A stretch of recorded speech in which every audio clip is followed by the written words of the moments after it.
பைய சங்கல திருடின அப்புறமும் கூட இவ்வளவு எதிர்ப்பை மீறியும் கூட 2026 ஜனவரி மாசத்துல இருந்து மதுரையில் எய்ம்ஸ் மெடிக்கல் காலேஜ் ரன்னாக இருக்கிறது.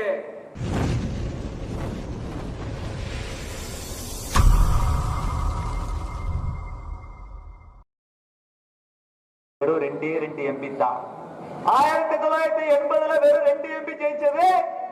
இன்னைக்கு ஒப்பற்ற உலக தலைவர் நரேந்திர மோடி தலைமையில தொடர்ந்து 3வது முறை ஆட்சிக்கு வந்திருக்கிறோம். நேரு 3 முறை ஆட்சி நடத்தாருன்னு சொல்லுவான்.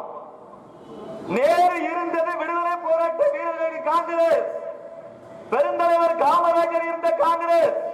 இப்ப இருக்கக்கூடிய காங்கிரஸ் கட்சிக்கும் அப்போது இருந்த காங்கிரஸ் கட்சிக்கும் ஒட்டும் இல்லை, உறவும் இல்லை. இது வரலாறு. பெருந்தலைவர் காமராஜர் உள்ளிட்ட மூத்த தலைவர்களை கட்சியில் இருந்து நீக்கிவிட்டு இந்திரா காந்தி ஆரம்பித்த காங்கிரஸ் கட்சி தான் இப்போது இருக்கிறது. இதுக்கு பேரு இந்திரா காங்கிரஸ்.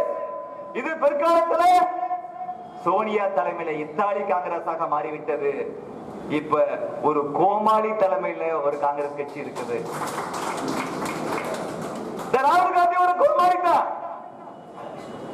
ஹரியானா எலெக்ஷன் நடக்கும், முடிஞ்சு போயிடும், தோத்து போயிடுவாரு. பீகார்ல போயிட்டு ஹரியானா பத்தி பேசிட்டு இருப்பாரு. ஏண்டா, எந்த ஸ்டேட்ல எலெக்ஷன் நடக்குதோ அங்க உள்ள பிரச்சனையை அங்க பேசணும்.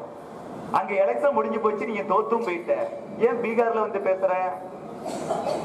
இப்ப அதே காங்கிரஸ்காரங்க இந்தி கூட்டணி திமுக எல்லாம் தமிழ்நாட்டுல தேர்தல் நடக்க போகுது. பீகார்ல எஸ்ஐஆர்ல என்ன பண்ணீங்க, பீகார்ல எஸ்ஐஆர்ல என்ன பண்றீங்கன்றான். தமிழ்நாட்டிலையும் தோக்க போறான். வேற ஒண்ணுமே கிடையாது. இந்தி கூட்டணி படுதோல்வி அடையும். அதனால்தான் ராகுல் காந்தியை நம்ம கோமாளிக்கிறோம். அவர் தலைமையில் இருக்கக்கூடிய காங்கிரஸ் கட்சியை கோமாளி காங்கிரஸ்.